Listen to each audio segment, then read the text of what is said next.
गुरुदेव का आगमन हो चुका है। हम सभी सुंदर गुरु वंदना श्रवण करेंगे। जय जय श्री राधे, श्री शिवाय नमस्तुभ्यम।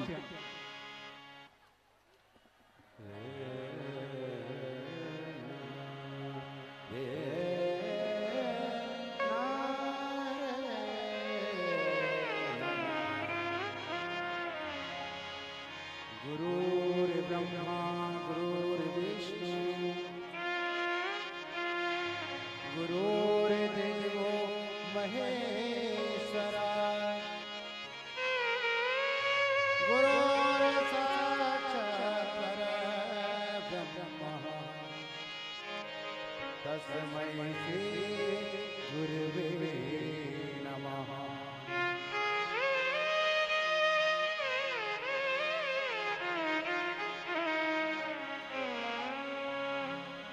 गुरुदेव दया करके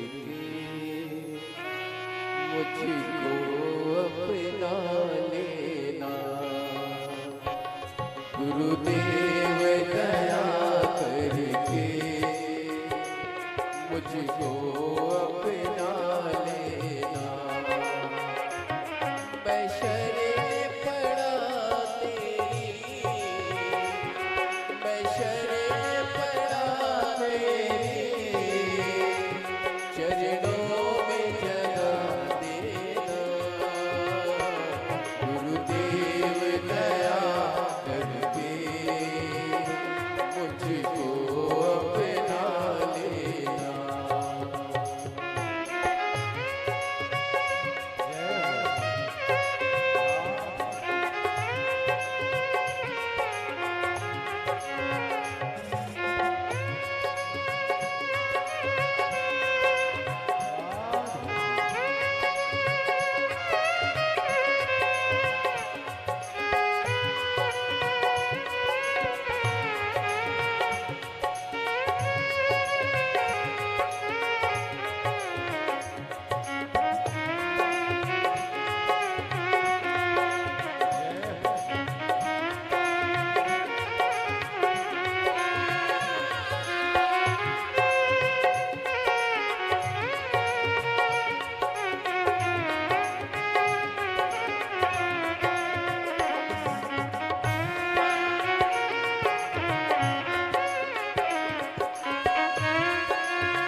तुम सुख के सागर हो, निर्धन के सहारे हो।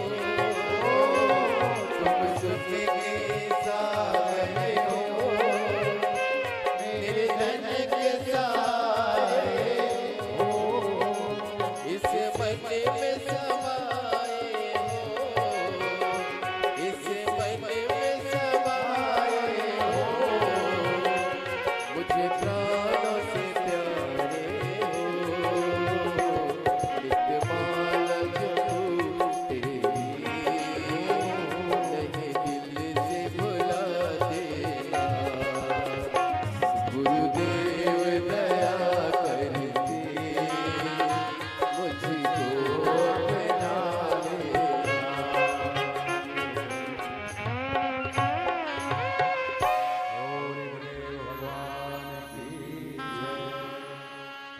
जय जय श्री राधे। पूज्य गुरुदेव का आगमन हो चुका है। गुरुदेव व्यासपीठ पर मंचासीन हो चुके हैं।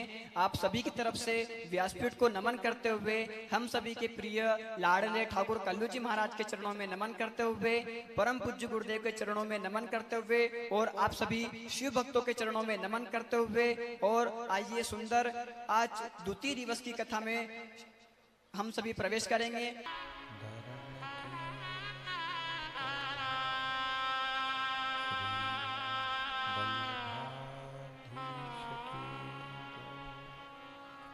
श्री गोसाई जी परम दयाल की जय। श्याम सुंदर श्री अम्मे महारानी की जय। काशी विश्वनाथ भगवान की जय। गौरा महारानी की जय। श्री गणेश जी महाराज की जय। सरस्वती मात की जय, खेड़ापति सरकार की जय, कुबेरेश्वर महादेव की जय, महाकालेश्वर भगवान की जय, ओंकारेश्वर भगवान की जय, गोपेश्वर महादेव की जय, भूतेश्वर महादेव की जय, सकलेश्वर महादेव की जय, बांके बिहारी लाल की जय, संत सतगुरुदेव गौ माता की जय, चिंता संतान हंतारो यत्पदानुरेणवा स्वयं तनीचार्यानं प्रणमामि नमः। यदनुकृतो जन्तु वा सर्वदुःखातिगो भवेत्तमं सर्वदा वन्दे श्रीमद्वल्लभजननम्। अज्ञानतिमिरघस्य ज्ञानजशलाकया चक्षुरुन्मीलितेन तस्मै श्रीगुरवे नमः। नमामि हृदयशलीलाचरद्विषयं लक्ष्मीसहस्रनामैस्तमानं कलानिधिं। चतुर्विश्व जायते सो पञ्चधाय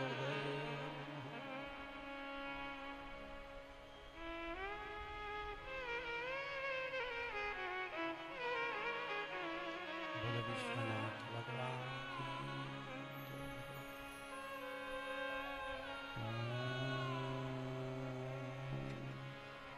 नमः शिवाय। नमः शिवाय। नमः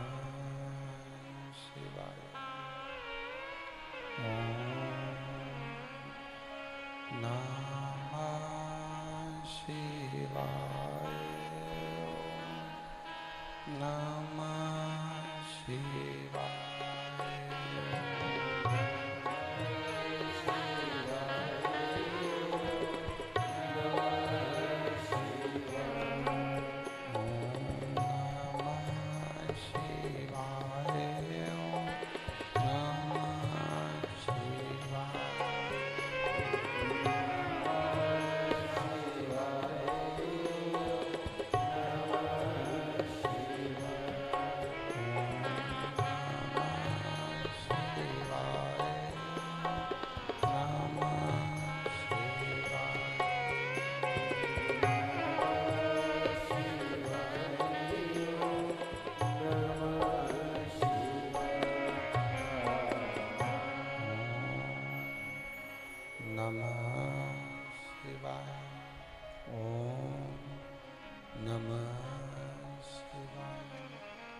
शिवाय।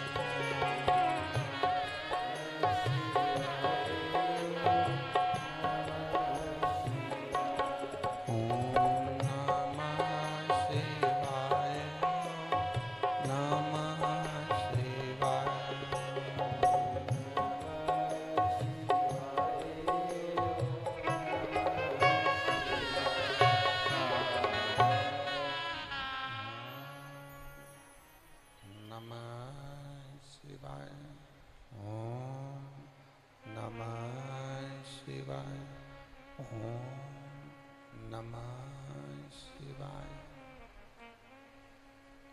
बोल विश्वनाथ भगवान की, महाकालेश्वर भगवान की, ओंकारेश्वर भगवान की, गोपेश्वर महादेव की, कुबेरेश्वर महादेव की।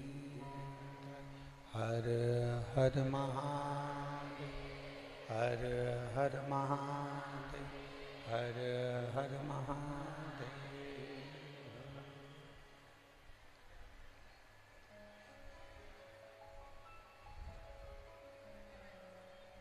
काशी विश्वनाथ देवाधिदेव महादेव की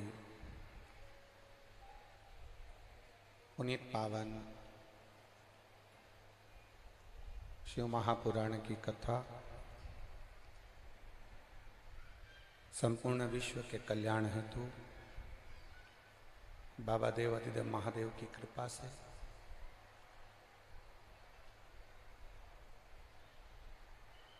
भगवान कृष्ण की क्रीड़ा स्थली ब्रजभूमि और उस ब्रजभूमि के सतियों के तप की स्थली, गोपियों के वैराग्य की स्थली, साधु सन्यासी साधक उपासकों के तप की स्थली कौशिकला, दामोदर मास में कार्तिक महीने में माँ यमुना जी के घाट पर ब्रज की धरा पर ये सुंदर 7 दिवसीय शिव महापुराण की कथा श्रवण करने का सौभाग्य बाबा देवाधिदेव महादेव की कृपा से, करुणा से आप और हमको प्राप्त हुआ है। मानव का जो जीवन है, मनुष्य की जो देह है, मानव का जो शरीर है,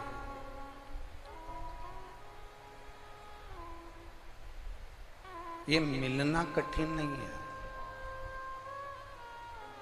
मानव का शरीर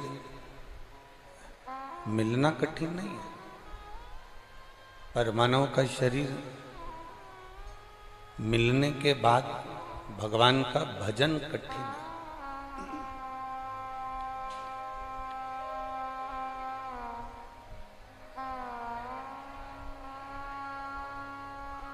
मान लो ये मनुष्य का शरीर मिल भी गया, मानव की देह प्राप्त भी हो गई,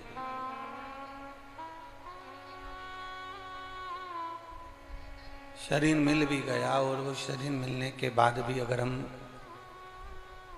भगवान की अविरल भक्ति में नहीं डूब पाए, भगवान के भजन में नहीं डूब पाए, तो ये मानव का शरीर व्यर्थ गया।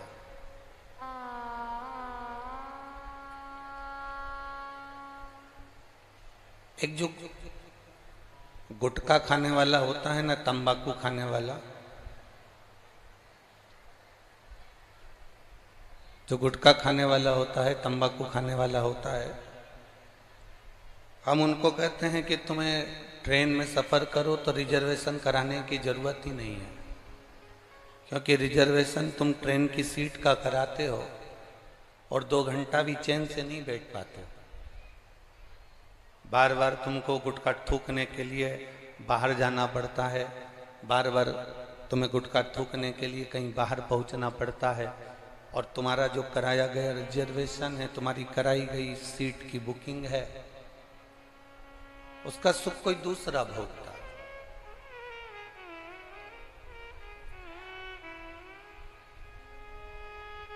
हम तो ये कहना चाहेंगे कि आपने अगर सीट की बुकिंग कराई है, रिजर्वेशन कराया है, तो उसका भोग भी आप स्वयं भोगें, क्योंकि पैसा तो आप नहीं लगाया।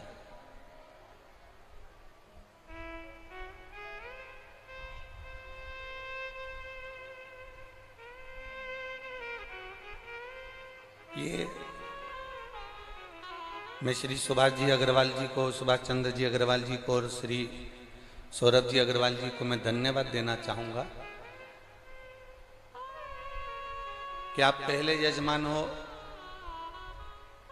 जो पूरी 3 घंटा बैठकर कथा सुन रहे हो। नहीं तो और कथाओं में तो यजमान कथा करवा लेते हैं, खर्चा भी कर देते हैं, पर चैन से बैठकर कथा नहीं सुन पाते। यहाँ घूमे वहाँ घूमे। पर मैं सौरभ जी आपको भी और श्री सुभाष चंद्र जी अग्रवाल जी आपको भी धन्यवाद दूंगा कि आप अगर इस कथा को करवाए हो तो बाबा की कथा को आप दिल से सुन रहे हो बैठकर। हम आपसे भी कहेंगे, इतनी दूर दूर से आप लोग आते हो, ट्रेन का टिकट लगाकर, बस का टिकट लगाकर, ऑटो का 200-250 रुपये, 50 रुपये, 100 रुपये देकर आप यहाँ पहुँचते हो। और पहुँचने के बाद अगर तुम्हारा चित्त, तुम्हारा मन, तुम्हारी वृत्ति, तुम्हारा दिल अगर बाबा में ना लगे तो तुम्हारा आना तो व्यर्थ गया।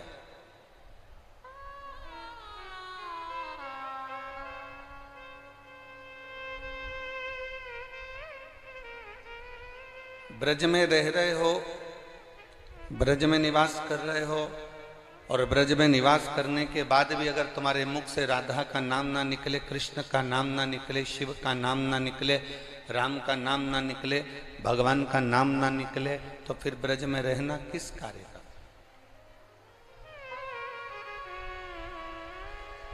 वो ब्रज में रहना फिर किस काम का?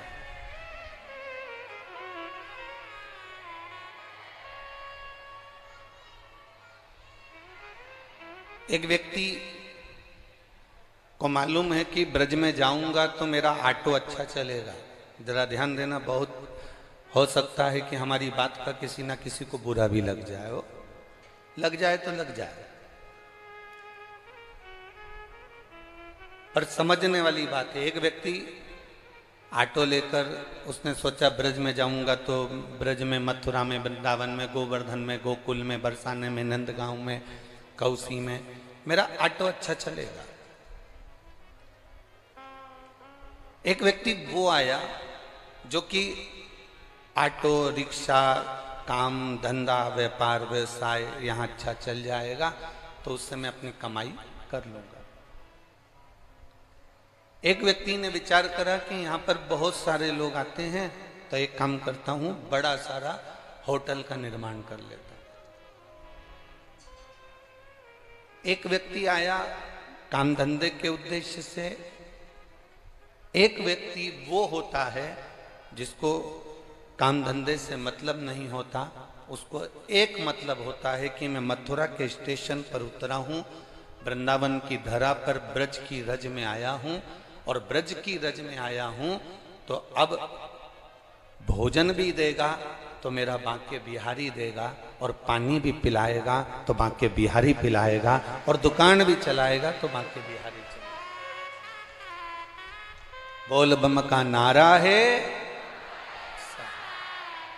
अब उस बाबा के सहारे पर, बिहारी जी के सहारे पर, भगवान के भरोसे पर वो आ गया।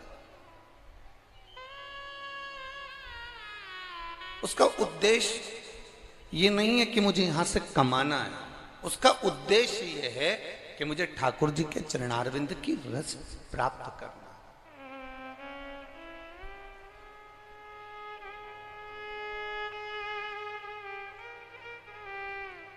चिंता किसको नहीं होती? चिंता किसको नहीं व्यापती?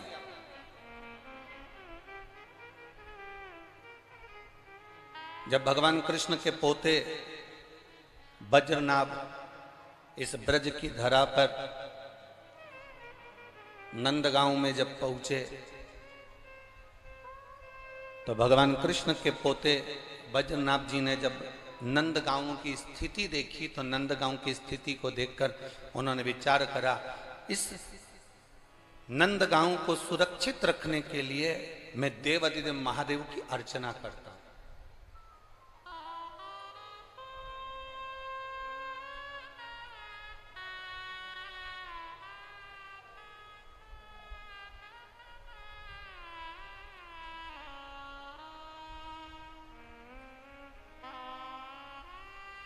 सुभाष जी अग्रवाल जी, आज हमसे कोई कह रहा था कि हम बहुत सारी कथाओं में गए, बहुत सारी कथाओं में पहुंचे गुरु जी, आपकी कथाएं हमने कई जगह सुनी है, पर सबसे सुंदर अगर व्यवस्था कहीं मिली है तो इस कोसी कला के अंतर्गत मिली है।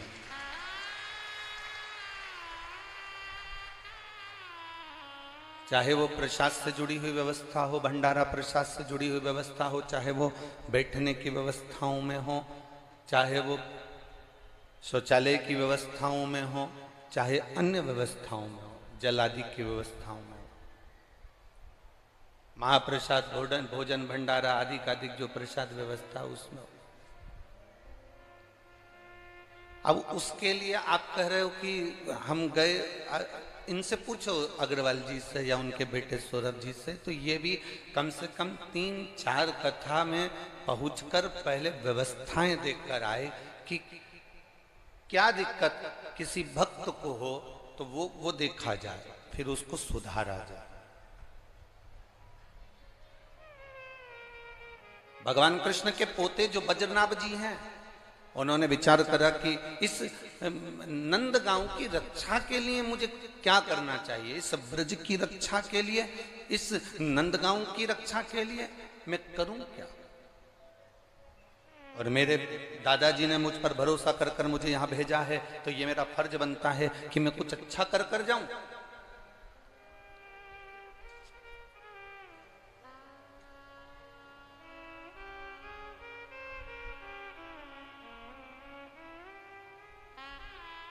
जिसको बांके बिहारी जी की पूर्ण भक्ति चाहिए, पूर्ण भक्ति,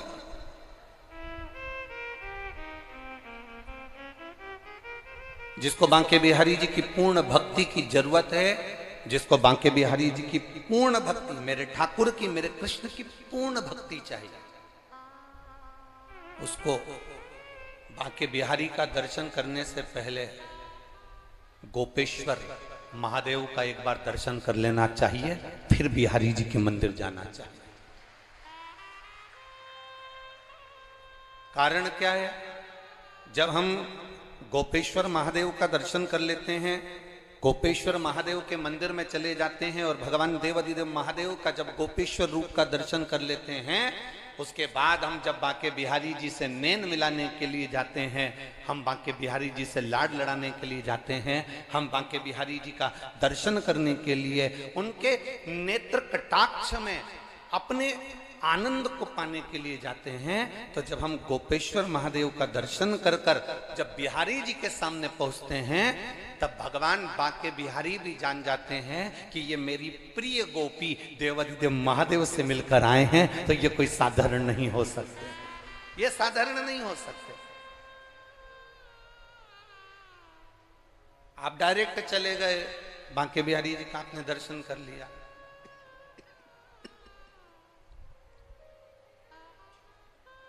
आप सीधे पहुंच गए, अपने बिहारी जी का दर्शन कर लिया।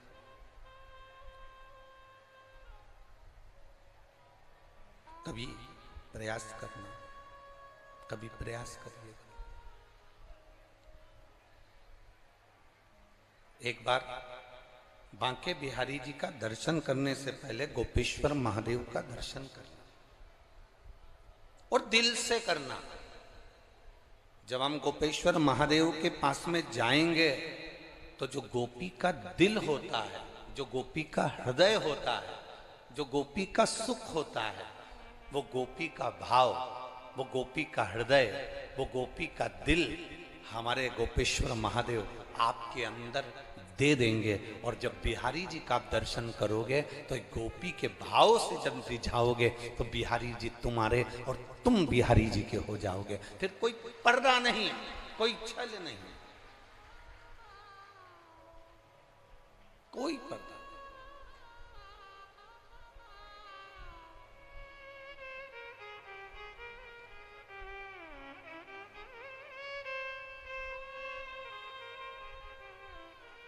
हम बांके बिहारी के हो गए, बांके बिहारी जी हमारे हो गए। हम ठाकुर जी के हो गए, ठाकुर जी हमारे हो गए। हम शिव जी के हो गए, शिव जी हमारे हो गए। फिर कोई बीच में पर्दा नहीं है, कोई बीच में छल नहीं है, कोई बीच में कपट नहीं है। बद्रीनाथ जी ने विचार किया, बद्रीनाथ जी विचार कर रहे हैं कि इस नंद गांव में मैं तप करूं और शिव की अर्चना करूं। बहुत समझने वाला विषय है। जब भगवान कृष्ण के 16,108 रानियों से मंगल विवाह हुए, संतान का जब सुख नहीं हुआ तो उन्होंने स्वयं गर्गाचार्य बाबा को बुलाकर पूछा था कि मेरे यहाँ संतान कैसे होगी। तब एक एक रानी के साथ में 11-11 दिन तक भगवान शंकर ने शिव जी का अभिषेक किया भगवान कृष्ण ने, और 1,77,186 भगवान कृष्ण के घर में बच्चे हुए शिव जी की कृपा से।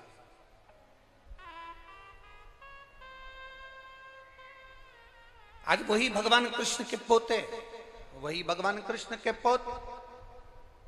अब बद्रीनाथ जी नंद गांव में जब आए और नंद गांव में उन्होंने देखा कि इस नंद गांव की दशा देखकर मुझे लगता है कि मैं भी यहाँ एक तप साधना, एक मन की स्थिरता रखूं। तब बद्रीनाथ जी ने उसी समय पर, फिर बद्रीनाथ जी ने उसी समय पर भगवान शिव की अर्चना करना प्रारंभ करी, भगवान शंकर की आराधना करना प्रारंभ करी। जैसे स्वच्छ पानी में व्यक्ति का चित्र दिख जाता है। पानी अगर साफ है तो व्यक्ति का उसमें चित्र दिखेगा। बोलो सत्य है कि गलत है? अरे बोलो तो जम के, सही है। अगर पानी साफ है, पानी अगर क्लीन है, पानी अगर स्वच्छ है, तो व्यक्ति का चित्र उस पानी में नजर आता है। पानी अच्छा है तो उसमें आपका चित्र दिखेगा, और वाणी अगर अच्छी है तो उसमें आपका चरित्र नजर आ जाता है। पानी में चित्र नजर आएगा और वाणी में चरित्र नजर आएगा।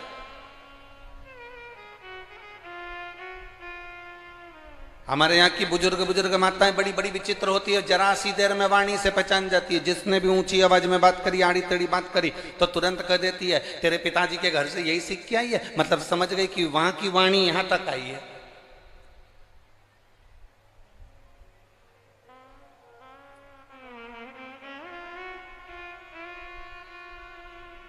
पानी स्वच्छ है तो उसमें आपका चित्र नजर आ सकता है।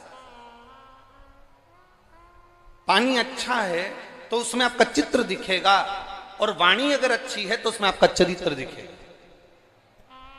आपकी लैंग्वेज, आपकी वाणी, आपकी सोच, आपकी बुद्धि, आप जो दे रहे हैं वो लेने की भी भावता आपके भीतर हो। एक व्यक्ति, एक गांव में एक चौबे जी रहते थे, और कोई उनको बड़े प्रेम से बुलाता था, चौबे जी, ओ चौबे जी। तो चौबे जी भी बड़े प्रेम से जवाब देते थे, हाँ जी, क्या बात है, क्या हो गया। और कोई एकदम जमकर तेज तराटी में बोल दे, चौबे, इतने में तो चौबे को भी आ जाए, क्यों बे। बोलो सही है कि गलत है? अब तुमने जैसा दिया वैसा तुम्हें प्राप्त हुआ, तुमने जैसे प्रदान किया वैसा तुम्हें मिल रहा है, जैसा तुम दे रहे हो वैसा तुम्हें प्राप्त हो रहा है, जैसा तुम दोगे वैसा तुम्हें मिल जाएगा, जैसा तुम प्रदान करोगे वैसा तुम्हें प्राप्त हो जाएगा। तुमने बोला चौबे जी, तो उसने भी कहा हाँ जी, क्या बात है जी, कैसे हो जी। और जैसे तुमने अपशब्द में कहा चौबे, और जैसे तुमने कहा चौबे, तो उसने भी कह दिया क्यों बे।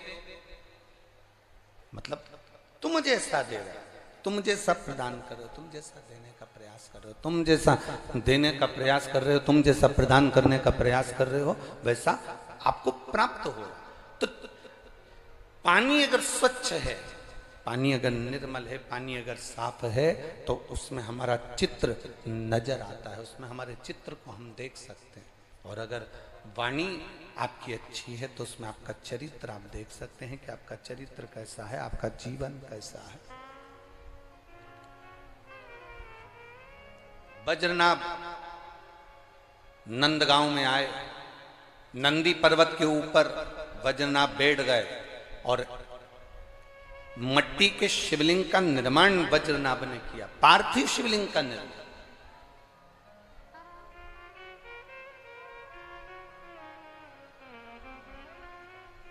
और जब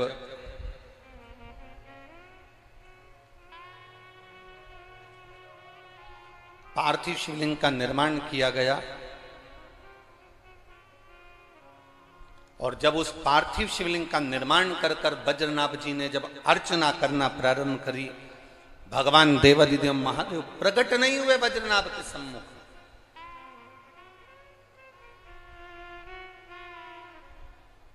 समय निकलता गया, समय निकलता गया, पर बाबा देवादिदेव महादेव प्रकट नहीं हो पाए।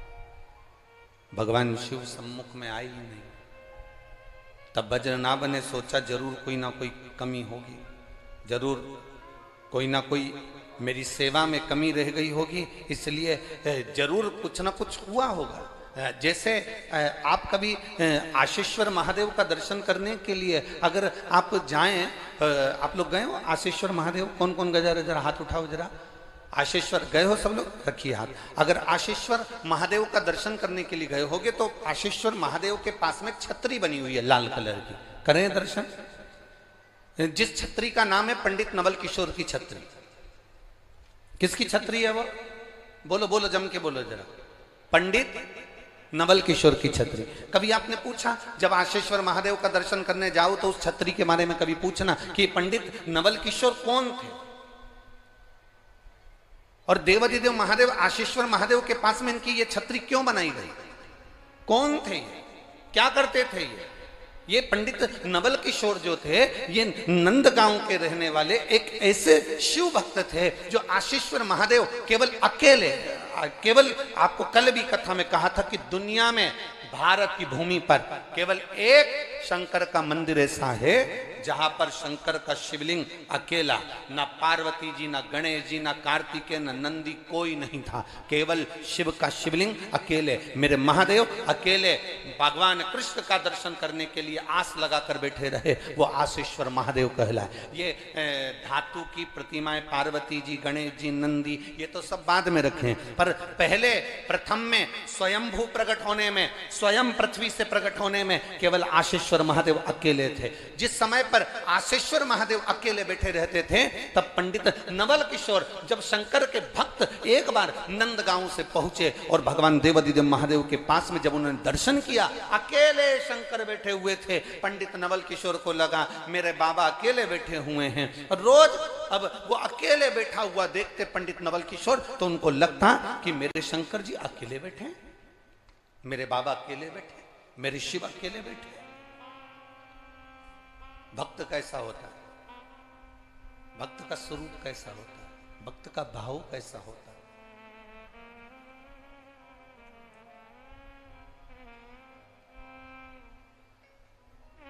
जरूरी नहीं है कि तुम बांके बिहारी का दर्शन करने जाओ तो बहुत माला अच्छी से अच्छी लेकर जाओ।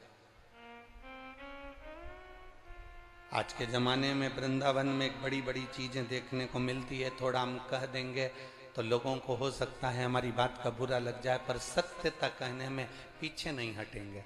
बिहारी जी का दर्शन करने जाओ, माला आप अच्छी चुन कर लेकर जाते हो। पत्नी ने पूछा आप माला अच्छी चुन कर लेकर जा रहे हो? हाँ, वो माला तो अंदर जाती है, वही माला पंडित जी अपने को पहना देते हैं। आपने बिहारी जी के लिए वो माला नहीं, आप बिहारी जी के लिए वो माला नहीं ले।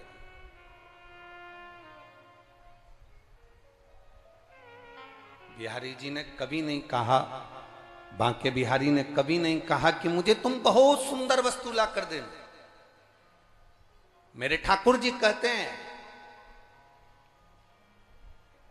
मेरे ठाकुर जी वर्णन करते हैं, मेरे लाडले वर्णन करते हैं कि मुझे तुमसे कोई कीमती वस्तु नहीं चाहिए, मुझे तुमसे कोई धरोहर नहीं चाहिए, मुझे तुमसे कोई धन या वैभव या तुम्हारा बहुत सा राजसी ठाट नहीं चाहिए। मुझे तुमसे बहुत सारी कीमती वस्तुओं की चाह नहीं है, मुझे तुमसे बहुत सारे धन और वैभव की चाह नहीं है।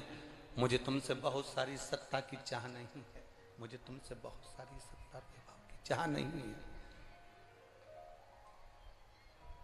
भगवान कृष्ण कहते हैं अगर मुझे देना चाहते हो तो केवल आप दिल से जब मेरे मंदिर में प्रवेश करो, आप हृदय से जब मेरे मंदिर में आओ, आप जब दिल से हृदय से मेरे मंदिर के अंदर जब प्रवेश करो, मंदिर के अंदर जब पहुंचो, उस समय पर बस इतना याद रखना कि माला सुंदर लाए कि ना लाए, तुम प्रसाद का डिब्बा लाए कि ना लाए, तुम कोई वस्तु लाए कि ना लाए, पर इतना याद रखना कि तुम अपना दिल पवित्र भाव से लेकर मंदिर के अंदर आए कि ना आए, ये बात का स्मरण आपके भीतर होना चाहिए।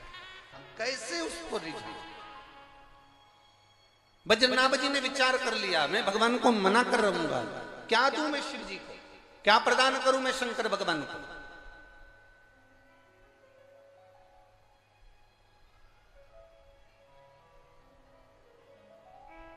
क्या दें हम भगवान शिव को? कार्तिक के महीने में एक बेलपत्र, 3 शमी पत्र, बहुत ध्यान दीजिएगा, कार्तिक के महीने में 1 बेलपत्र 3 शमी पत्र,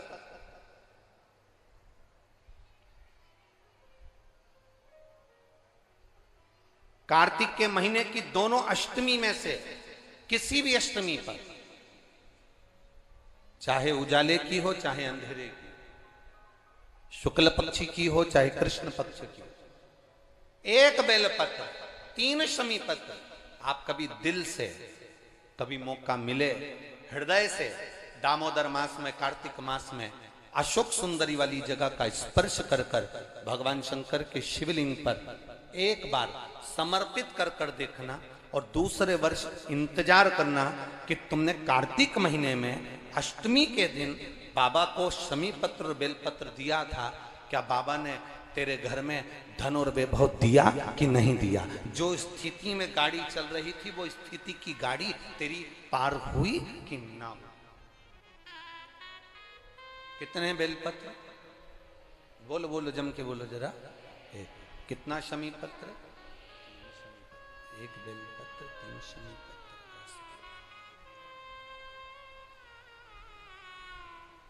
कभी स्मरण में लाइएगा।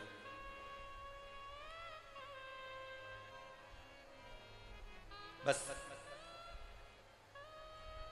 ये जो कार्तिक महीने में दामोदर मास में आप 1 बेलपत्र 3 शमी पत्र अष्टमी के दिन, चाहे शुक्ल पक्ष की हो चाहे कृष्ण पक्ष की हो, ये दोनों अष्टमी में से किसी भी अष्टमी को जब आप समर्पित करें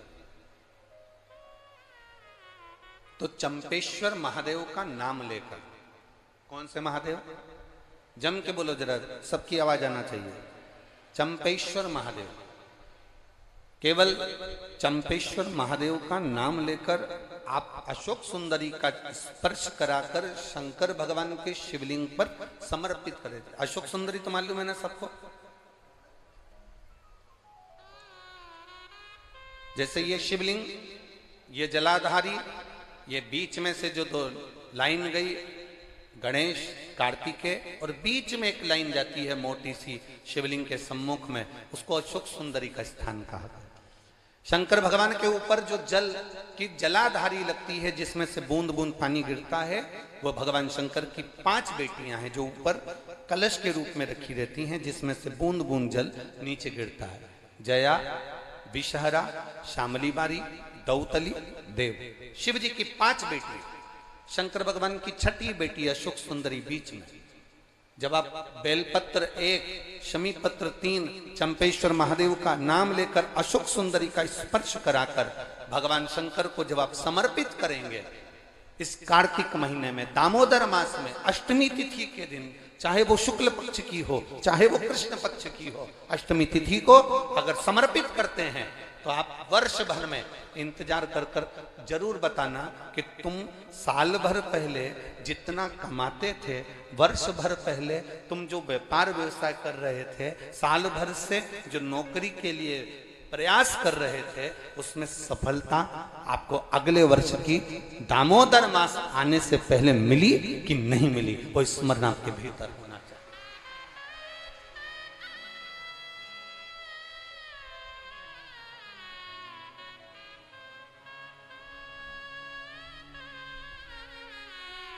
शंभु शरणे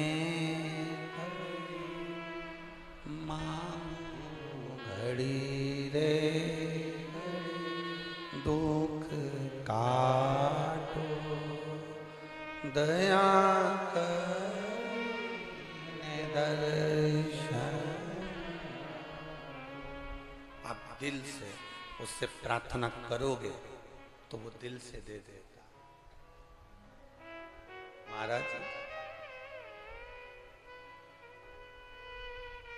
ईमान और जुबान दो चीजें व्यक्ति की पक्की होना चाहिए। क्या क्या बोलो, जम के बोलो। ईमान और दूसरी जुबान पक्की हो।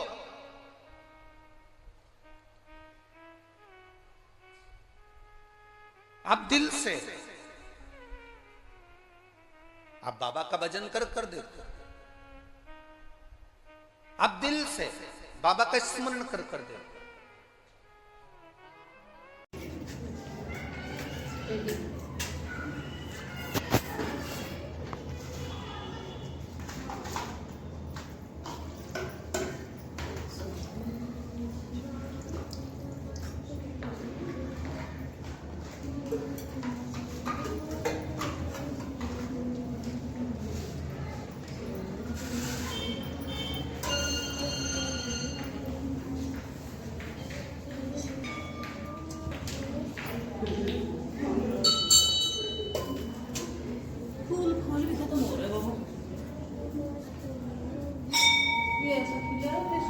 आपने अगर दिल से, आपने हृदय से भगवान शंकर को रिझाया है, भगवान शंकर की आराधना अगर आपने दिल से करी है, शिव की भक्ति आपने अगर दिल से करी है, तो कैसे ना दे।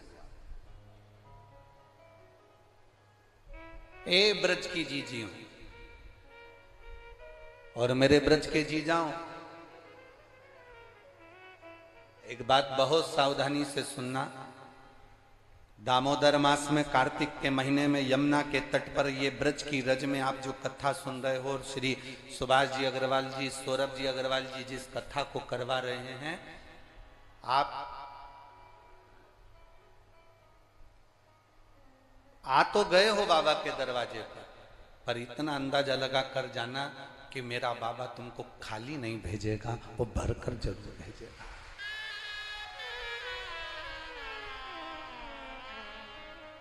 का विश्वास दृढ़ रखो, भरोसा पक्का रखो। ये सुभाष जी अग्रवाल जी ये 3 साल 4 साल से लगे हुए थे। कथा कथा कथा। उनकी धर्म पत्नियों को भी धन्यवाद दूंगा और उनकी बहु रानियों को भी धन्यवाद दूंगा, जो निरंतर अपने पतियों से कहती रही, चाहे वो सुभाष चंद्र अग्रवाल जी की धर्मपत्नी हो, चाहे वो सौरभ जी की, कहती रही कथा करवाना है, शिव महापुराण कथा करवाना है। अर्थात तुम अगर दृढ़ बनकर पीछा पकड़ कर बैठे तो वो कथा तुमको मिली, भले 3-4 साल में मिली, पर मिली।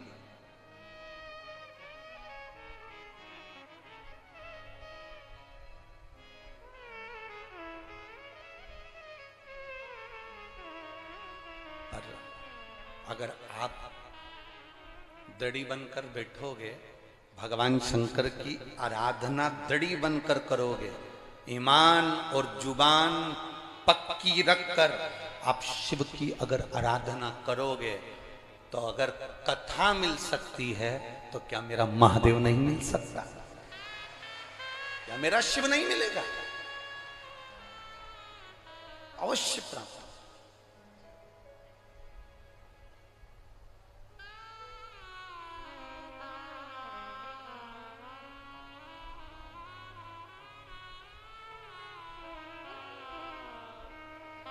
ब्रज की रज में लोग आते हैं तो पेड़ों में कान लगाकर सुनते हैं राधा का नाम मिल रहा।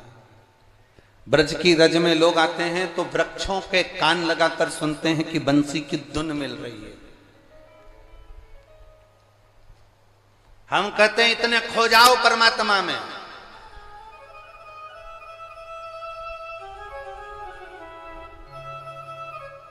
इतने खो जाओ परमात्मा में, इतने डूब जाओ भगवान में कि तुम्हें वृक्ष में कान लगाने की जरूरत ना पड़े। मेरा कृष्ण कन्हैया तुम जब चलो तो तुम में कान लगाकर तुम्हारे नजदीक में आकर खड़ा हो जाए तो समझना कि ब्रज की रज में आना हमारा सार्थक हुआ।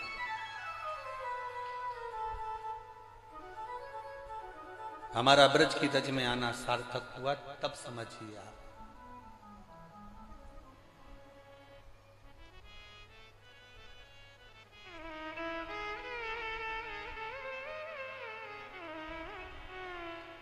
आप सब लोग ब्रज की रज में रहते हो।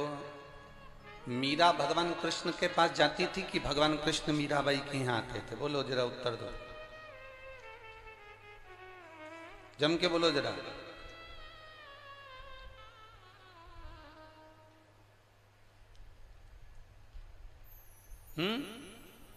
बोलो बोलो, जम के बोलो जरा। मीरा भगवान कृष्ण के पास जाती थी कि भगवान कृष्ण मीराबाई के पास जाते थे? अरे बोलो जम के जरा, और आवाज आना चाहिए दमदारी से जरा।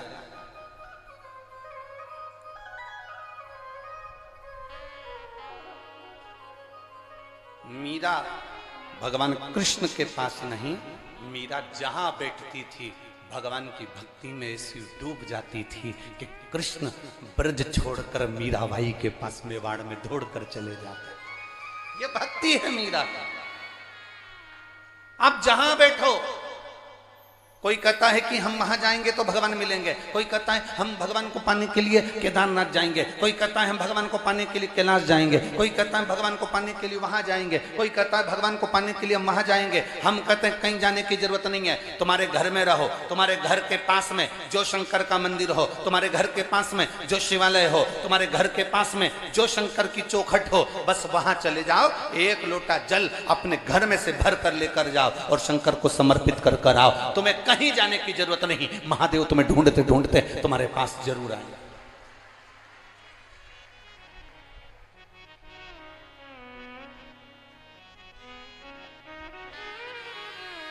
वो ढूंढता ढूंढता पहुंच जाए।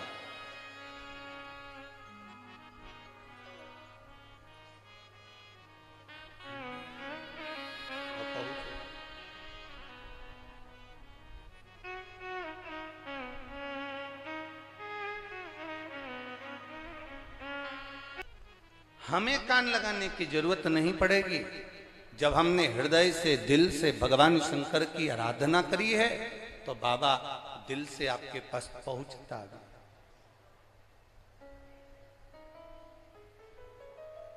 आपने हृदय से पुकारा तो क्यों ना आया?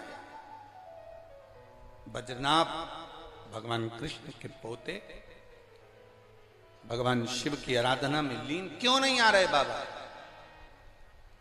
एक बार पशुपति व्रत करा नहीं हुआ काम, दूसरी बार पशुपति व्रत करा नहीं हुआ काम, तीसरी बार पशुपति व्रत करा नहीं हुआ काम, तो क्या बाबा सुनेगा नहीं? वज्रनाभ को लगा कि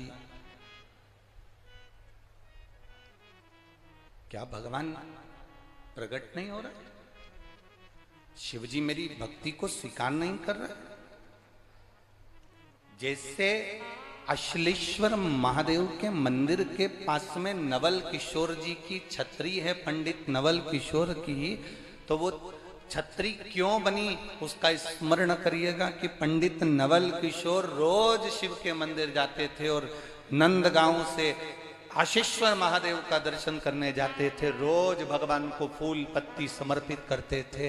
एक दिन पंडित नवल किशोर के मन में यह भाव जागृत हो गया कि शंकर अकेले बैठे रहते, एकांत में अकेले, कोई नहीं उनके पास में, ना उनके पुत्र गणेश है, ना कार्तिकेय हैं, ना जगत जननी पार्वती है, ना नंदी है। तब पंडित नवल किशोर को लगा मैं भोलेनाथ जी को अकेला नहीं रहने दूंगा। अभी आपको कथा में कहा था, आप पत्ती ले जाएं, बेलपत्र ले जाएं ना ले जाएं, आप शमी पत्र ले जाएं ना ले जाएं, आप एक लोटा जल महादेव के पास ले जाएं ना ले जाएं, पर अपना दिल लेकर जरूर जाना। जैसे पंडित नवल किशोर ने आज विचार कर लिया, मैं क्या लेकर जाऊं, तो कि ना आज पत्ती ले जाऊंगा, ना फूल ले जाऊंगा, ना जल ले जाऊंगा, मेरा महादेव अकेला रहता है, आज मैं कुछ लेकर नहीं जाऊंगा। आज उनका मुझे एकांत समाप्त करना है। उनको लगता होगा मैं अकेला कब तक बैठा रहूं, तो पंडित नवल किशोर शंकर जी के मंदिर में जाकर बैठ गए। अकेले शंकर, अकेले पंडित नवल किशोर, अकेले, दोनों आमने सामने। दिन हो गया, रात हो गई, प्रदोष काल निकल गया, रात्रि निकल गई, सुबह हो गई। पंडित नवल किशोर और महादेव दोनों शिव जी के सम्मुख में। ये शंकर जी का मंदिर, अश्लेश्वर महादेव का मंदिर तो अब बना है। अश्लेश्वर महादेव के मंदिर में तो धातु के गणेश जी, पार्वती जी, नंदी, कार्तिकेय ये तो अब बैठे हैं। उसके पहले अकेले शंकर वन में, अकेले शंकर कुंड के किनारे अकेले बैठे हुए थे। पंडित नवल किशोर वहां जाकर बैठ गए। बाबा, पंडित नवल किशोर ने कहा मैं तुम्हें अकेले नहीं रहने दूंगा, मुझे लगता है तुम अकेले अकेले बोर होते होगे, अकेले अकेले तुमको अच्छा नहीं लगता होगा। भक्त कैसा होता है भगवान का। वो बैठ गया जाकर अड़भंगा होकर। अब घर के लोग पंडित नवल किशोर जी को ढूंढ रहे हैं, घर के लोग पंडित नवल किशोर को ढूंढ रहे हैं, परंतु पंडित नवल किशोर मिले का। किसी ने कहा कि वो शिवजी के मंदिर जाते थे अश्लेश्वर महादेव के दर्शन करने के लिए, शंकर के मंदिर पहुंचते थे। चलो, दूसरे ने कहा मंदिर नहीं जाते थे, शंकर जी के मंदिर में झाड़ू पोछा लगा देते। तीसरे ने कहा नहीं नहीं नहीं, मंदिर में जाकर भगवा का श्रृंगार करते थे। चलो, ढूंढते ढूंढते पंडित नवल किशोर को नंद गांव के लोग जब ब्रजवासी अश्लेश्वर महादेव के मंदिर में पहुंचे तो वहां जाकर क्या देखते हैं कि पंडित नवल किशोर तो नहीं, केवल शंकर का शिवलिंग अकेला है। तो गांव के लोग देखकर वापिस आ गए। वापिस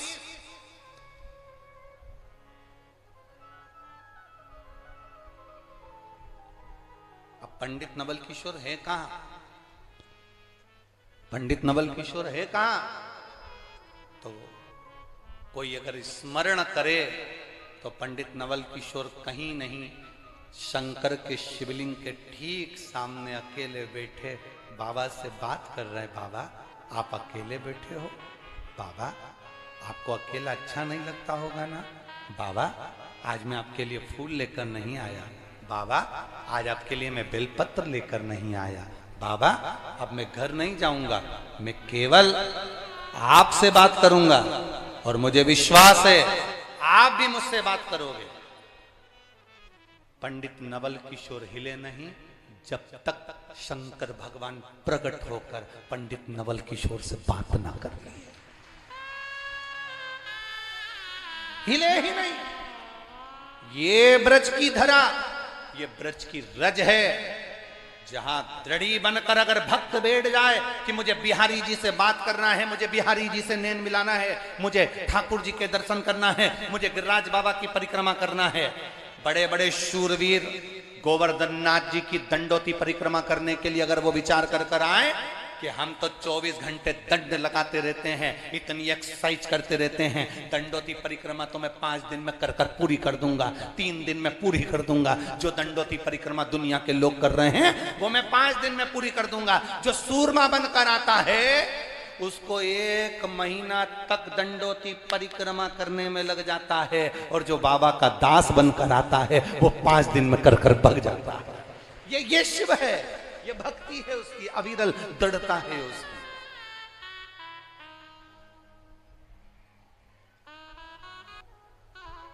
इतनी सारी बहुएं बैठी हैं, एक प्रश्न करना चाहते हैं, उत्तर दोगी क्या? तुम्हारी सास तुम्हें सोने का हार ना दे, शादी वाले वो क्या बोलते हैं इधर, क्या बोलते होंगे, हमारे यहाँ तो चढ़ावा बोलते हैं कि शादी के दिन बहू को चढ़ावा दिया जाता है, इधर क्या बोलते हैं? अरे बोलो तो जम के, चढ़ावा ही बोलते हैं। वो सोने का हार, पाटली, करधनी, पायल, लहंगा, चुन्नी बेस, 5-7 साड़ियाँ, डेंटिंग पेंटिंग का डब्बा, ठीक है, और चप्पल, बोलो बोलो जम के बोलो जरा, क्या बोलते हैं इसको? यहां पर चढ़ावा ही बोलते हैं ना।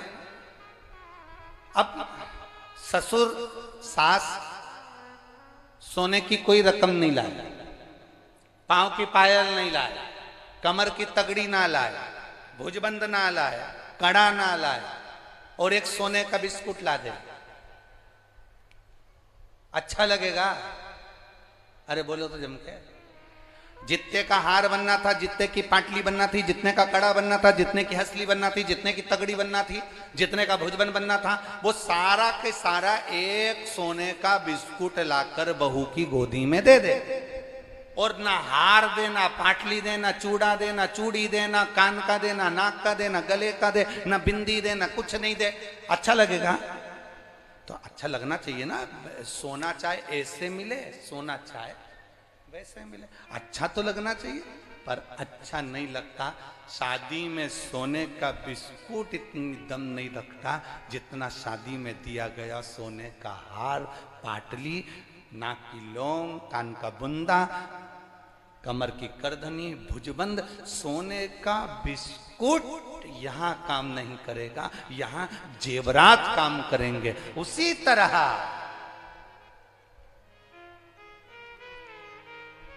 करोड़ों का मकान तैयार कर लो, करोड़ों की गाड़ी ले लो, वो सोने का महल काम नहीं करेगा जितना तुम झोपड़े में बैठकर भी भगवान की भक्ति को भज लोगे तो वो जेवरात काम करेगा, वो जेवरात।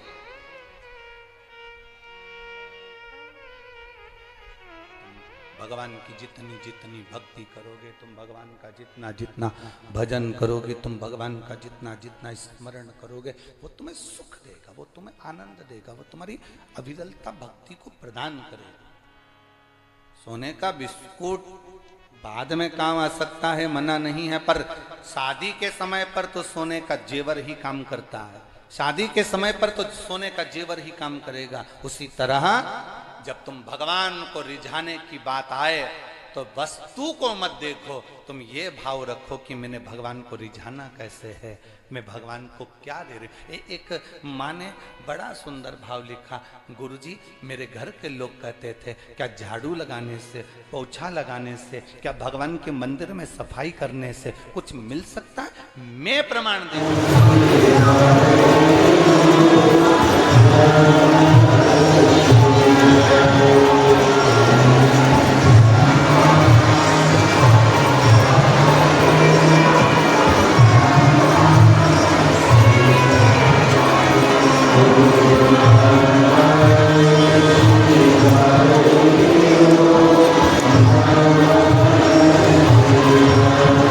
शंकर की भक्ति में वज्रनाभ डूब गए। ऐसी भक्ति वज्रनाभ ने करी कि शंकर प्रकट भी नहीं हुए। तब वज्रनाभ को लगा कि मेरी सेवा में कोई कमी हो गई। एक बार पशुपति व्रत में फल ना मिले दूसरी बार करना, दूसरी बार ना मिले तीसरी बार करना। शंकर जी के मंदिर में लोटा भर जल चढ़ाने से अगर फल ना मिले घबराना नहीं। 1 साल, 1 महीना, 2 महीना, 3 महीना, 4 महीना, 6 महीना, 1 साल, 2 साल उसका पीछा मत छोड़ना। उसके दरवाजे पर जाते रहना, उसके द्वार पर जाते रहना। जब हम उसकी चौखट पर जाते रहेंगे तो एक ना एक दिन उसकी कृपा दृष्टि हमारे ऊपर होगी जरूर, और वह हाथ पकड़कर पार करेगा जरूर, ये निश्चित है। करो दिल से भजन। वज्रनाभ भगवान कृष्ण के पोते को शंकर का दर्शन नहीं हुआ।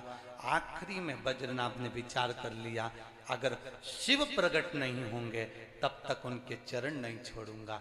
वज्रनाभ ने क्या करा, पूरे ब्रज के जितने कुंड सरोवर थे सारे कुंडों का जल लेकर आते और पार्थिव शिवलिंग का निर्माण कर कर नंदी पर्वत के ऊपर शिव जी को समर्पित करते।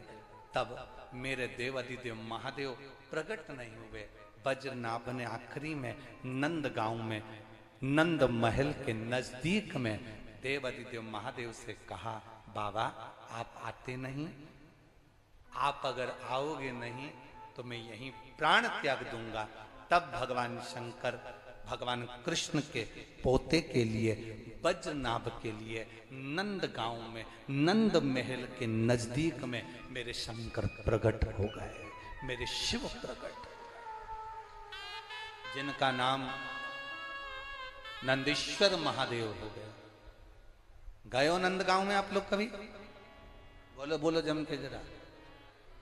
नंद महल के नजदीक में नंदीश्वर महादेव है। करे हैं दर्शन? किस किस ने करे? जरा हाथ उठाओ, जरा करे हैं दर्शन। कभी मौका मिले,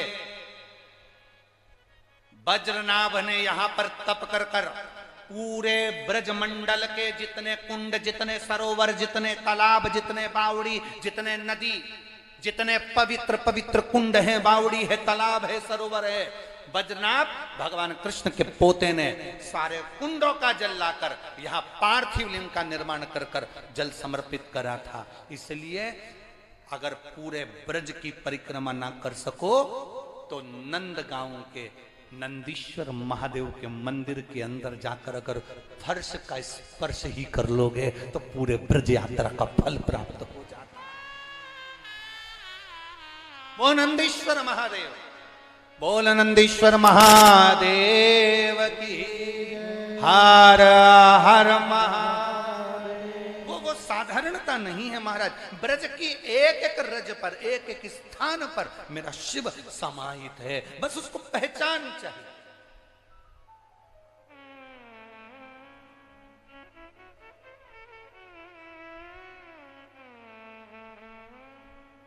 शिव पधार।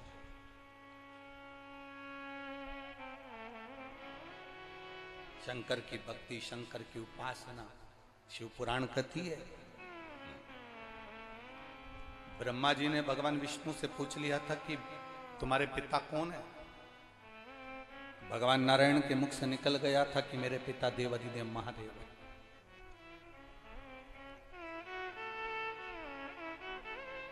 ब्रह्मा जी ने पूछा कि तुम्हारे पिता कौन है, और मुख से निकल गया कि देवाधिदेव महादेव है।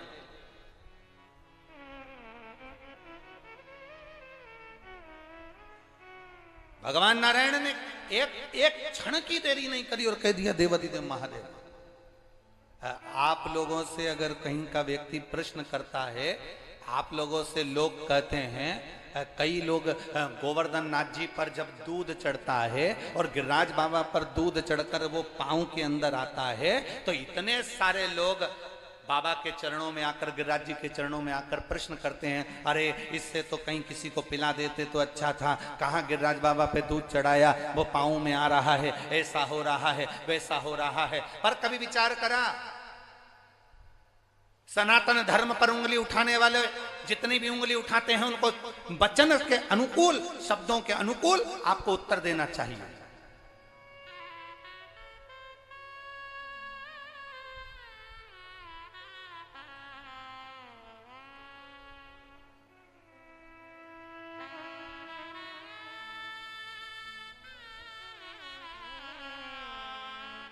एक बार भारत की भूमि से श्री राधा कृष्णन जी विदेश गए और भारत की भूमि के सनातनियों में से एक रहे हैं राधा कृष्णन।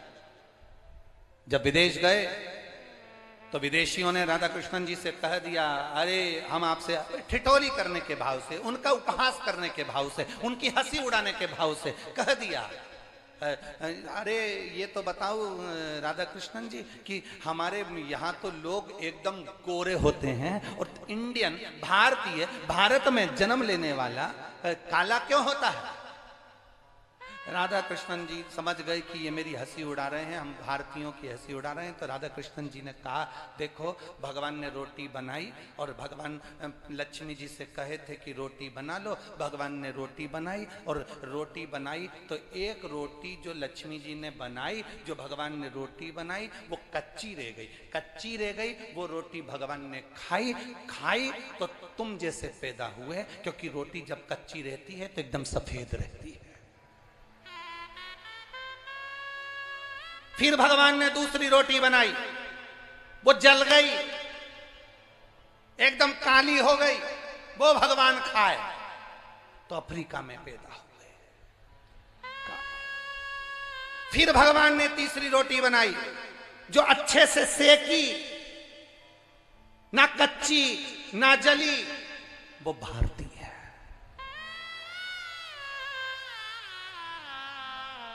एक भारतीय ऐसा होता है, भारत की भूमि पर जन्म लेने वाला व्यक्ति ऐसा होता है जो दुख और सुख में सिका हुआ होता है। और नहीं तो विदेश में एक महिला अपना, उसका पति मर गया था, उसकी कब्र पर पंखा कर रही थी, तो भारत के एक संत ने उस महिला को देखकर पूरे नगर में सूचना कर दी कि विदेश की महिला कितनी प्रथम नंबर पर है। हमारे यहाँ की महिला पति मरता है तो उसके साथ सती हो जाती है, और विदेश की महिला पति मर जाता है तो उसकी कब्र पर पंखा करती है। संत को लगा हमारे भारत की महिला से ज्यादा विदेश की महिला प्रथम है, तो संत से रहा नहीं गया और वो महिला के पास गए और महिला से पूछा, माता जी आप क्या कर रही हो? उसकी महिला ने कहा, मेरा पति मर गया तो कब्र पर पंखा कर रही हूँ। कब्र पर पंखा क्यों कर रही हो? महिला ने कहा, हमारे देश का नियम है जब तक पति की कब्र सूखती नहीं तब तक हम दूसरी शादी नहीं कर सकते।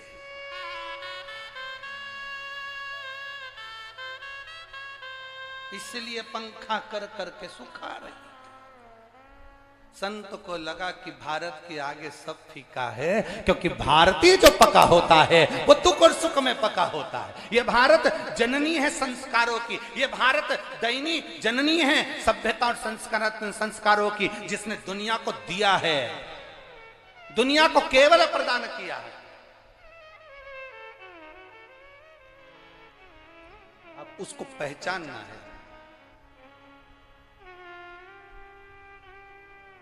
मेरे राम जी महाराज पृथ्वी पर जन्मे, वो भी दुख और सुख में सीखे हैं। मेरे भगवान कृष्ण पृथ्वी पर जन्मे तो वो भी दुख और सुख में सीखे हैं। कारागार में जन्म हुआ, द्वारका तक का उन्होंने जो आनंद पाया है वो दुख और सुख की गति में एक आनंद की अनुभूति करी।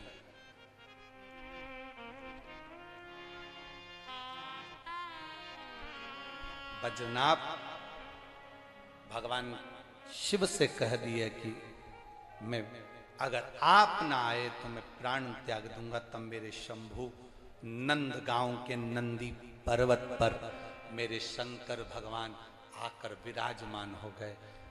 बद्रीनाथ क्या चाहते हो? भगवान कृष्ण के पोते से भगवान शिव पूछ रहे क्या चाहते हो? प्रभु आप इस नंद गांव के रक्षक बनकर विराजमान हो जाओ। शिव जी कहते हैं ठीक है, मैं रक्षक बनकर विराजमान हो जाता हूं। भगवान शंकर नंद गांव के रक्षक बनकर नंदीश्वर महादेव के रूप में विराजमान। ब्रह्मा जी भगवान विष्णु से पूछते हैं तुम्हारे पिता कौन है? संसार में एक बात हमेशा याद रखना, जिसको किसी को अपना गोत्र नहीं मालूम हो, जिसको कुछ भी नहीं मालूम हो, बस वो इतना याद रखना कि तुम्हारा अगर कोई नहीं तो तुम्हारा पिता, तुम्हारा दादा, तुम्हारा परदादा, तुम्हारा पिता परपिता, दादा परदादा का नाम भी अगर नहीं मालूम हो तो एक नाम याद कर कर रखना कि शिव हमारे दादा भी हैं, शिव हमारे पिता भी हैं, शंकर हमारे घर के बुजुर्ग भी हैं और शंकर हमारे रक्षक भी हैं। उसके सिवाय कुछ नहीं।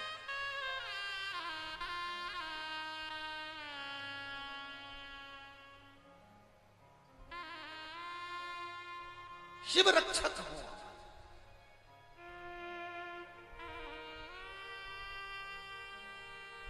महाराज शिव कथा कह रही है, भगवान शंकर की कथा कहती है।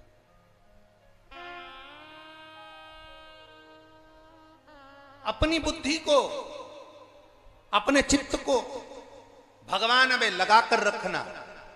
जैसे पहले कथा में कहा था, अगर आपने कहाँ कथा हुई थी, उत्तर प्रदेश मैनपुरी में कथा करी थी, वहां की कथा में स्मरण किया होगा, हमने एक बात कही थी, सन्यासी की मति और गृहस्थी की श्रीमती ठीक रहना चाहिए। क्या क्या बोलो बोलो, जम के बोलो जरा। सन्यासी, साधु, संत, तपस्वी, साधक, उपासक, भगवान का भक्त, सन्यासी की मति और घर में रहने वाले की श्रीमती, ये दोनों ठीक रहना चाहिए। सन्यासी की मति ठीक नहीं रहती तो वो दर दर ठोकर खाता है, और गृहस्थी की श्रीमती, समझ गए, श्रीमती अगर ठीक नहीं रहती तो वो भी दर दर ठोकर खाता है। मति और श्रीमती ये दोनों श्रेष्ठ रहना चाहिए। मति और श्रीमती ये ठीक रहना चाहिए। अगर कोई संत बन गया, साधु बन गया, सन्यासी बन गया, तपस्वी बन गया, साधक बन गया, उपासक बन गया, ब्रज की रज में तुम निवास कर रहे हो और ब्रज की रज में रहकर अगर तुम संत का जीवन जी रहे हो तो तुम्हें भगवान कृष्ण, राधा, शिव, राम, भगवान से एक आनंद की अनुभूति होना चाहिए, उसकी करीबी बढ़ना चाहिए। उसके बीच में हम परमात्मा को कैसे रिझा सकें, हमें उसकी एक आनंदता होना चाहिए।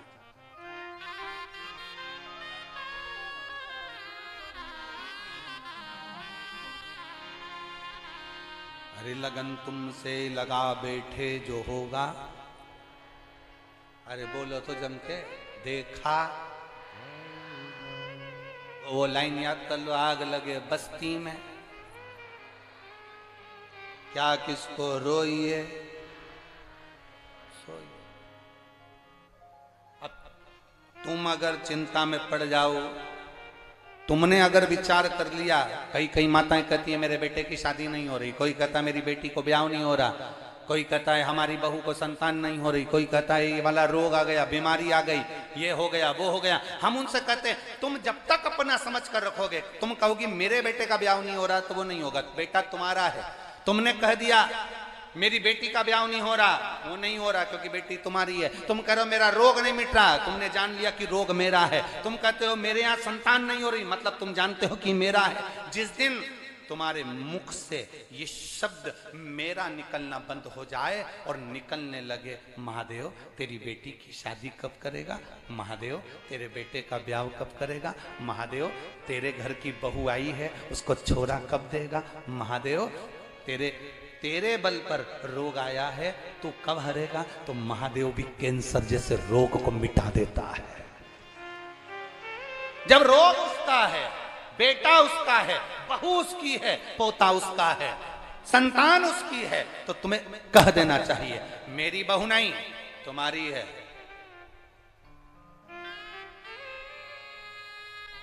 तुम्हारी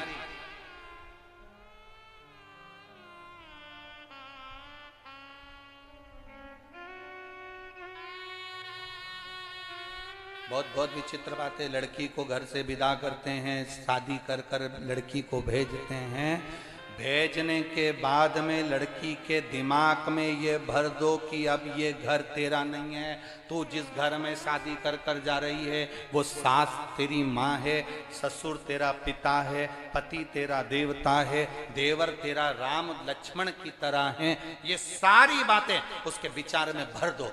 अगर तुम रोज फोन लगा कर कहोगी मेरी बेटी कितनी दुखी है, मेरी बेटी से सारा घर का काम कर रही है, मेरी बेटी, तो बेटी को लगेगा कि केवल मेरी माँ ही मेरा भला सोचती है, मेरी सास का भी भला नहीं सोच सकती। तुम मेरा करते रहोगे, उसका चित्त उसका मन कभी ससुराल में नहीं लगेगा। जिस दिन तुमने कह दिया कि बेटा अब हमारा नहीं, अपने घर का ध्यान रखो, बार बार फोन पर बात मत करना, हफ्ते 2 हफ्ते में एक बार कर लिया, बात कोई जरूरी हो रोज लगा लेना, पर जब बात जरूरी नहीं हो बेटा तो ज्यादा फोन लगाने की जरूरत नहीं। घर साधो, परिवार साधो, उनमें प्रेम बढ़ाओ। जब तुम उनमें प्रेम बढ़ाओगी ना तुमको वहां अच्छा लगने लगेगा, तब तुम्हारे भीतर का, तुम जब तक अपने अंदर की आसक्ति बरकरार रखोगे, मेरी बेटी मेरा बेटा, उसकी शादी नहीं हो रही, उसका ये नहीं हो रहा, छोड़ दो भगवान के भरोसे। तुम रोज भजन गाते हो, अब सौंप दिया। बोलो बोलो बोलो बोलो। सब भार तुम्हारे अब कह जरूर रहे हो, बोल जरूर रहे हो, पर अभी भी छूटा लगा। ये उसी में का हाल है जैसे जगदीश भगवान की आरती।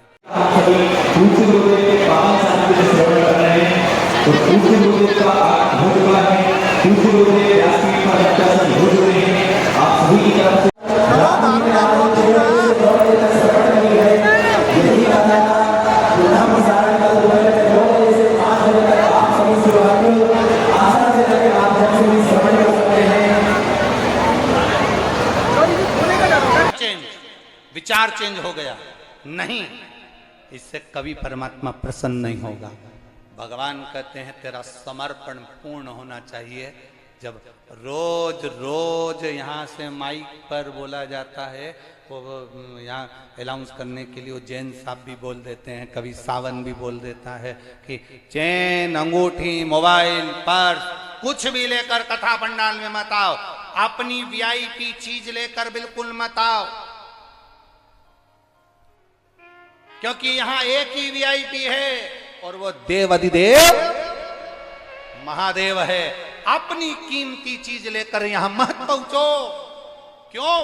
क्योंकि कीमती चीज लेकर आओगे तो तुम्हारा ध्यान उस कीमती चीज में रहेगा, और अगर शंकर के दास बनकर कथा सुनने आओगे तो यहां से कीमती बटोर कर लेकर चले जाओगे। यहां बाबा के सिवा कोई कीमत नहीं। क्यों लेकर आ रहे? और फिर बाद में पुलिस वालों के पास जाकर के हमारी चेन, हम पहले भी कहे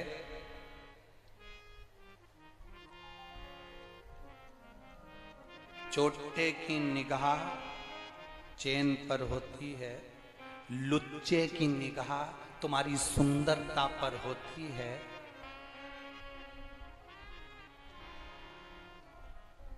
और भोलेनाथ की निगाह अपने भक्त पर होती है। क्यों सोचना? शिव के पास जा रहे हो, भगवान शंकर के पास जा रहे हो, शिव के द्वार जा रहे हो, लोग शमशान में जाते हैं। आपके यहाँ का फैशन होगा मथुरा साइड का, हमको नहीं मालूम। हमारे मालवा में ऐसा नहीं होता कि अगर शमशान किसी को लेकर जाते हैं तो सोना चांदी पिन्हा कर ले जाते हैं। यहां ले जाते हो तो बात दूसरी है। शमशान शिव का धाम है, जहां लेकर जाते हैं तो सब कीमती सामान छोड़वा देते हैं। अपने घर छोड़कर जाओ, शिव जी से मिलने जा रहे हो, शमशान जा रहे हो। शिव महापुराण में कभी भी आओ तो तुम्हारा कीमती सामान नहीं, शिव पुराण में आना तो अपना दिल लेकर आना, अंदर से खाली होकर आना कि मेरा मन आज बाबा को पाना है, कुछ भी हो जाए। शिव पुराण की कथा में अगर पंडाल में बैठकर सुनूंगी, ब्रज की रज में, दामोदर मास में, कार्तिक मास में मैं जाऊंगी, बैठूंगी, भले मुझे जितनी कथा मिलेगी मैं सुनूंगी। पंडाल में जगह नहीं मिली तो बाहर बैठकर सुनूंगी, पर ब्रज की रज में जमीन पर बैठकर कथा सुनूंगी। तो ये निश्चित मानकर जाना कि बाबा फिर तुमको खाली नहीं भरकर भेज देता, भरकर भेजेगा, खाली नहीं भेज सकता।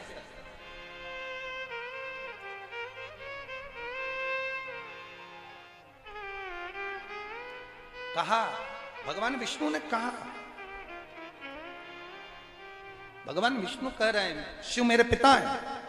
ब्रह्मा जी को हंसी आ गई, शंकर पिता? हाँ। कैसे लगते हैं शिव? कहां है शिव? एक विशाल पर्वत को दोनों ने मिलकर घुमाया, अग्नि का खंभ प्रकट हो गया, प्रथम शिवलिंग की आकृति प्रकट हो गई। सबसे पहले शिवलिंग का निर्माण भगवान ब्रह्मा और विष्णु ने करा और वो शिवलिंग प्रकट हो गया। भगवान ब्रह्मा ने कहा तुम्हारे पिताजी का सिर कहाँ है, तुम्हारे पिताजी का पांव कहाँ है? भगवान नारायण कहते हैं ये शिवलिंग ही तो मेरे पिताजी का मुख भी है और चरण भी है। ना ना, अपने पिता का मुख और चरण दिखाओ। ब्रह्मा जी कहते हैं मैं देख कर आता हूं कि शंकर भगवान का सिर कहाँ है। भगवान नारायण से कहा कि आप सिर देखने जाओगे? भगवान नारायण कहते हैं मेरे पिता का मुख नहीं, मेरे पिता का मुझे चरण देखना है। इसलिए मैं पाताल में जाता हूँ, तुम आकाश में चले जाओ। भगवान ब्रह्मा जी आकाश की ओर बढ़ने लगे, ब्रह्मा जी आकाश की ओर जाने लगे, भगवान विष्णु पाताल की ओर जाने लगे। पाताल में जाते जाते भगवान नारायण को चरण नहीं मिले, वापिस आ गए। ब्रह्मा जी ऊपर जाते जाते जाते जाते एक केतकी के फूल को तोड़ कर लिया है। केतकी से कहा मैं तुझे लेकर चल रहा हूं, पृथ्वी पर चलना, नीचे चलना और भगवान विष्णु के सामने जाकर कह देना कि ब्रह्मा जी को भगवान शंकर का सिर मिल गया। केतकी ने कहा मैं झूठ क्यों बोलूं? ब्रह्मा जी ने कहा मैं सारे देवताओं पर तुझे चढ़वाऊंगा, सुगंधित बना कर रखूंगा। केतकी खुश हो गई। आगे चले तो केतकी ने कहा मेरी बात पर कोई ने भरोसा नहीं करा तो सामने से गौ माता आ रही थी। गाय को हाथ जोड़कर ब्रह्मा जी ने कहा गौ माता तुम मेरे साथ नीचे चलकर कह दो कि भगवान ब्रह्मा जी को भगवान शंकर का सिर मिल गया। गाय कहती है मैं झूठ क्यों बोलूं? गौ माता अगर तू एक बार झूठ बोलेगी तो घर में से सबसे पहली रोटी तुझे दिलवाऊंगा। गाय ने कह दिया ठीक है मैं झूठ बोल सकती हूँ। गौ माता ने एक रोटी के चक्कर में झूठ बोल दिया, एक रोटी के चक्कर।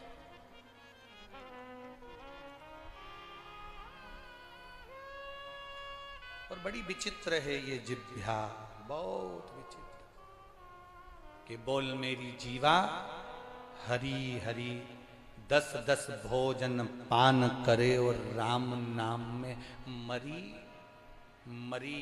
बोल मेरी जीवा, बोलो तो हरी हरी। क्या बोल रहे हो, हरी की मरी? हरी।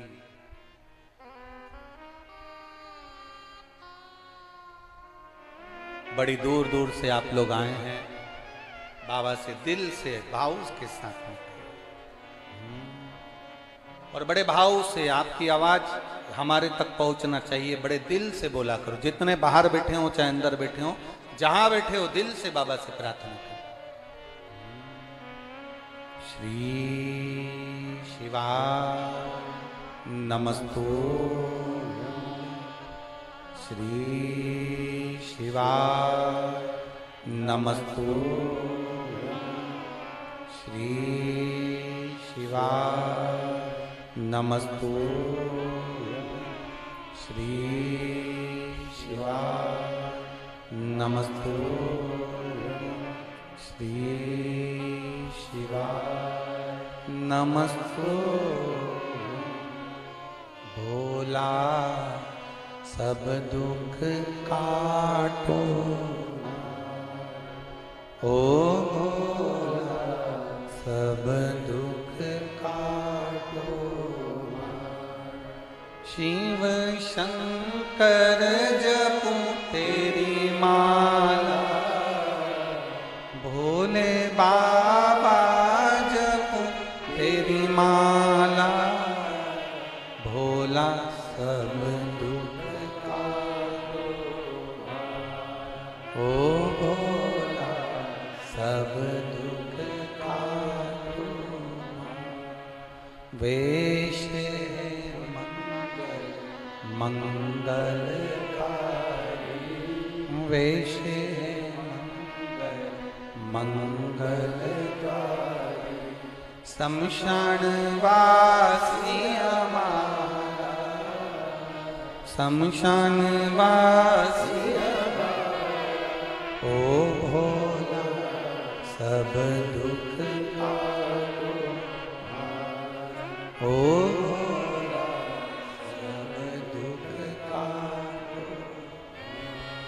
शिव कथा कर रही है। भगवान देवाधिदेव महादेव का संवाद कर रहा है, शिव महापुराण वर्णन कर रही है। ब्रह्मा जी गाय और केतकी के फूल को लेकर आए।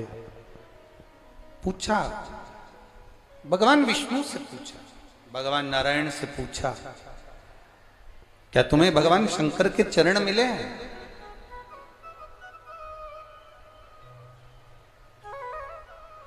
कोई तुमसे कहे कि शिवलिंग पर जल चढ़ाते हो, क्या शिवलिंग में शंकर जी का मुख देखा है? कोई तुमसे कहे शिवलिंग पर जल चढ़ाते हो, क्या शंकर जी के शिवलिंग में चरण देखे हैं? आप एक शब्द कह देना, हमने बाबा को शिवलिंग में देखा कि नहीं देखा ये पता नहीं, पर इतना जरूर है कि मेरे भोले बाबा ने मुझको जरूर देख लिया है, बस इतना काफी है। मेरे बाबा ने मुझे देख लिया, इतना तो क्या देगा आप, ये उसके ऊपर, ये वो जाने। महाराज भगवान नारायण ने सत्य कह दिया, इसलिए उनका नाम सत्य नारायण पड़ गया।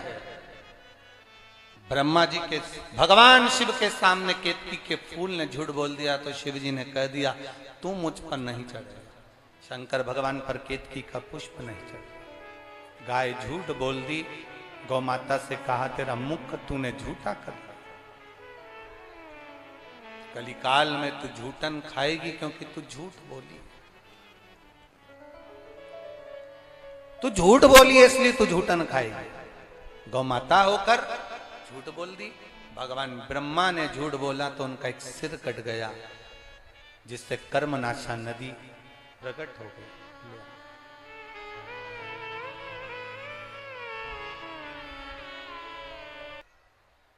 और सृष्टि के निर्माण के लिए स्वयं भगवान देवादिदेव महादेव ने कहा कि सृष्टि की रचना करो, और ब्रह्मा जी सृष्टि की रचना करे पर उनके स्मरण में नहीं आया, इसलिए किन्नरों की सृष्टि की रचना उन्होंने की।